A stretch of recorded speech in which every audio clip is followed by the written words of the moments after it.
Територията на съвременна Украйна исторически се е намирала на пътя на движението на големи геополитически организми.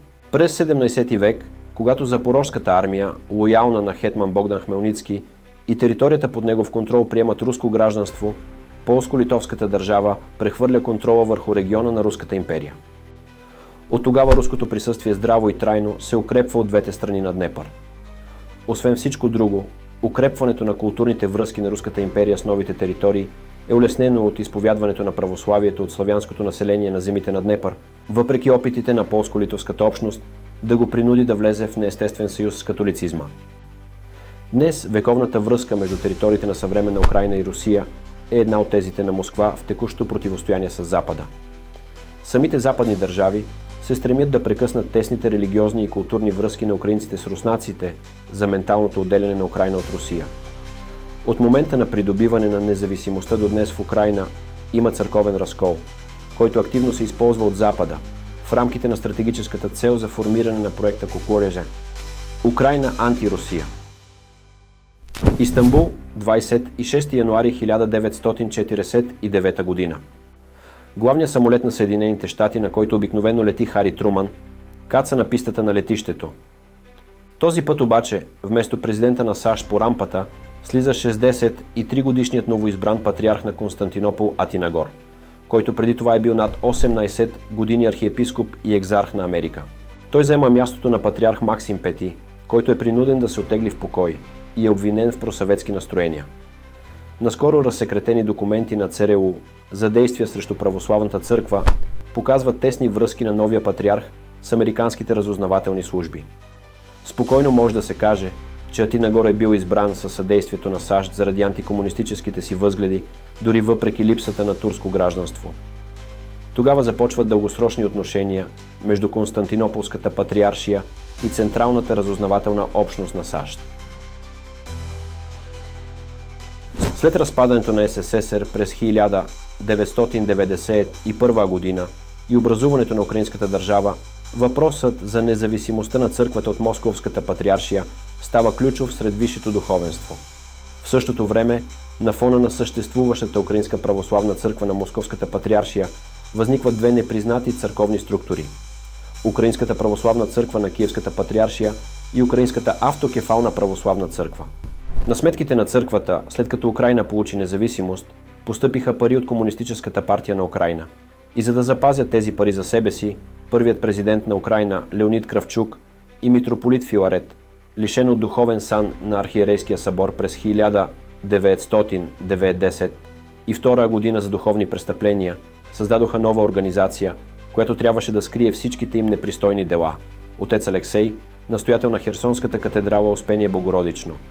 Политизирането на църковния спор дълго е избягвано в Украйна, до момента, когато на власт идва Виктор Ющенко през 2004 година, в резултат на неконституционния трети тур на президентските избори, известен като Първия Майдан.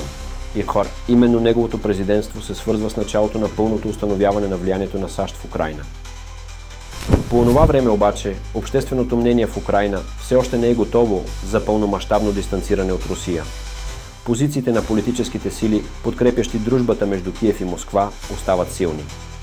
Важно свързващо звено между Русия и обикновените украинци остава църквата, при това, че въпросите, свързани с автокефалията, не са толкова търсени и актуални. Съединените щати осъзнават стремителното връщане на суверенитета на Русия, изгубен през 90-те години. Изплъзвайки се от влияние, Москва се проявява много бързо, като за 5 дни удържа победа над Грузия, която се опитва да превземе границата с Южна Осетия със сила през 2008 година. Въпреки всички заплахи от страна на западните страни, Русия демонстрира своята решимост да защитава националните си интереси. Победата над Грузия става само доказателство за суверенизацията на Русия. Този процес е активно проследен в САЩ от началото на 2000-та година, което означава, че антируският проект в Украйна неминуемо е трябвало да се осъществи. Има и по-дълбоки причини за разкола.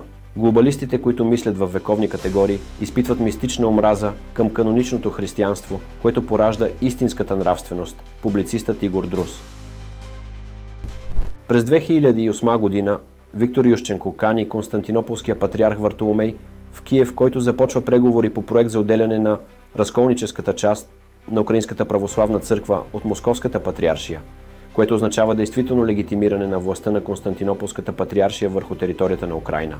Проблем за Константинополския патриарх остава издаденият през 1686 година Томос от Светяя Синод на Константинополската църква за преминаване на Киевската митрополия към каноничната юрисдикция на Московския патриарх. Този проблем успяват да го решат едва след Втория Майдан през 2014 година, държавния преврат и бягството на тогавашния президент Виктор Янукович в Русия. Радикалните лозунги на активистите на Майдана срещу Москва и руснаците, фактическото участие на САЩ в преврата, както и втората неконституционна смяна на властта за 10 години доведоха до въстание в Донбас и включването на Крим в състава на Русия.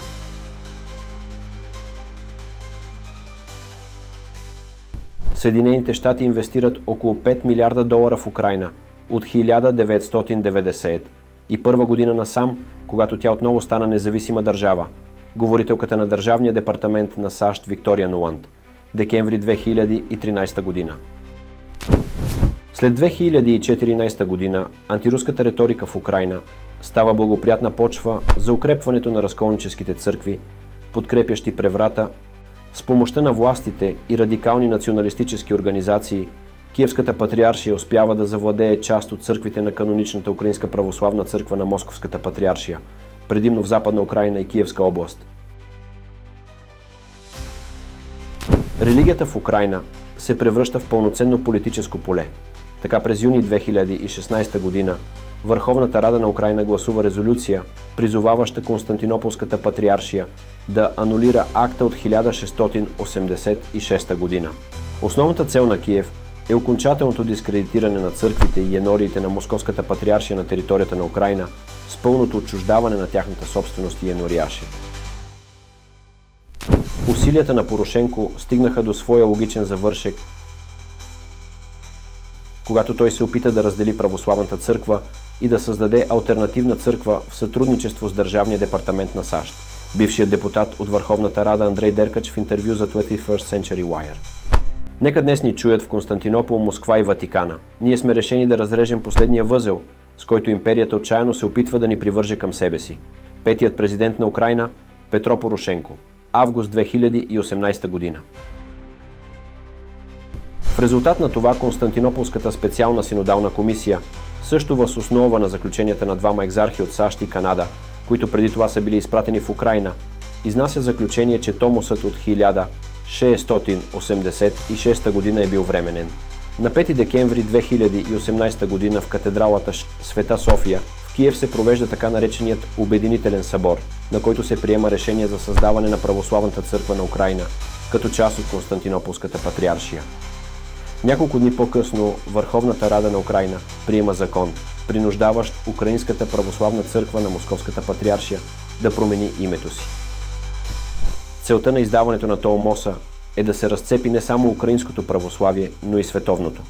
Глобалистите се стремят да заменят каноничните църковни структури с еднодневки, които да отговарят на тенденциите на глобализма, включително русофобията и антихристиянския морал. Публицистът Игор Друз. Новата украинска църква стана формално независима, главно от Русия.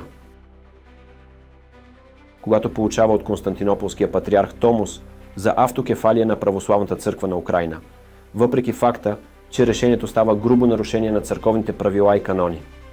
Епифаний, светско име, Сергей Доменко, става патриарх на новата автокефалия, като фактически измества бившия митрополит на Киевската патриаршия, Филарет, светско име Михаил Денисенко. Смятам, че разколът в Украйна е отизгоден преди всичко не за християнските структури, за които моралът и нравствеността се явяват основното препятствие за световна доминация. Отец Алексей, настоятел на Херсонската катедрала Успение Богородично. Филарет, който продължаваше да се нарича митрополит на Киевската патриаршия, се среща с бившия заместник директор на ЦРУ Джак Дивайн, когото награждава с църковния орден Свети Андрей Първозвани за съдействие на Украйна от страна на САЩ по въпросите на създаването на единна поместна църква. С тази среща Филарет потвърждава, че от началото до края Централното разузнавателно управление на САЩ стои зад създаването на разколническата ПЦУ. Киев. Ноември 2022 година СБУ влиза в Киево-Печерската лавра, която принадлежи на Московската патриаршия, в търсене на диверсанти и клетки на руския свят. С началото на специалната военна операция на Русия на територията на Украйна се засилват преследванията срещу духовенството и за вземането на храмове на Московската патриаршия. Затова дори повече от преди започват активно да се използват радикали, например от десен сектор. Те призовават вярващите да се преместят в ПЦУ и заплашват духовенството на УПЦ-МП, че ще бъдат изгнаници и ще бъдат принудени да напуснат страната. Зеленски продължава плана на ЦРУ, реализиран от Порошенко, за разцепване на Украинската православна църква и дори го довежда до гореща фаза, когато църквите и имуществото на Украинската православна църква, Московска патриаршия, се изземват незаконно и напълно безнаказано, със сила. Бившият член на Върховната Рада Андрей Деркач в интервю за 21st Century Wire. Обявяването на нейната пълна независимост и независимост от Руската православна църква, както и осъждането на военните действия и позицията на патриарх Кирил, не помогнаха на Украинската православна църква на Московската патриаршия. Този път украинската държава, хвърляйки пропагандни лозунги, възнамерява окончателно да сложи край на Московската патриаршия и духовните връзки на украинците с Русия. По нареждане на Владимир Зеленски са въведени санкции срещу редица духовници на Украинската православна църква на Московската патриаршия. Съветът за национална сигурност и отбрана възложи на правителството да внесе във Върховната Рада законопроект относно дейността в Украйна на религиозни организации, свързани с центровете на влияние на Руската федерация. Президентът на Украйна Владимир Зеленски, ноември 2022 година.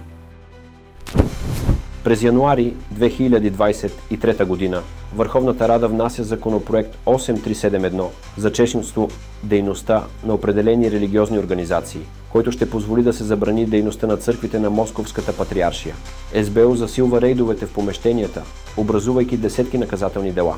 През март 2023 година разколници от ПЦУ с помощта на полицията отнемат от Московската патриаршия една от главните светини – Киево-Печерската лавра. И нейният викарий митрополит Павел е обвинен в подозрение по 2 члена от наказателния кодекс на Украйна. Тогава управлението на Върховния комисар на ООН по правата на човека публикува пореден доклад за дискриминацията от страна на Киев по отношение на Украинската православна църква, но ефект няма никакъв. От първия ден създаването на ПЦУ, както и дългосрочното насърчаване на разколническата Киевска патриаршия, служат само на една цел – да отделят Украйна от Русия. Изпълнявайки указанията от Вашингтон, Константинополският патриарх Вартоломей внимателно подготвя проекта за украинска църковна автокефалия. ЦРУ и Държавният департамент на САЩ активно работят с представители на светските власти, насаждайки русофобия и укрепвайки корупцията. Беше изключително важно за дълбоката държава и демократите да разделят, а именно да разделят връзките, историята и ценностите на нашите 3 нации – Украйна, Русия и Беларус. Бившият депутат от Върховната Рада Андрей Деркач в интервю за 21st Century Wire. Църковният разкол в Украйна не е приключил. Днес продължава разчистването на останките от храмове и енории на Московската патриаршия. Много свещеници се намират под следствие. Религията се превърна в един от инструментите на антируския проект Украйна, който Киев, Вашингтон и други западни страни внимателно създаваха, експлоатирайки вече в своята геополитическа игра срещу Русия.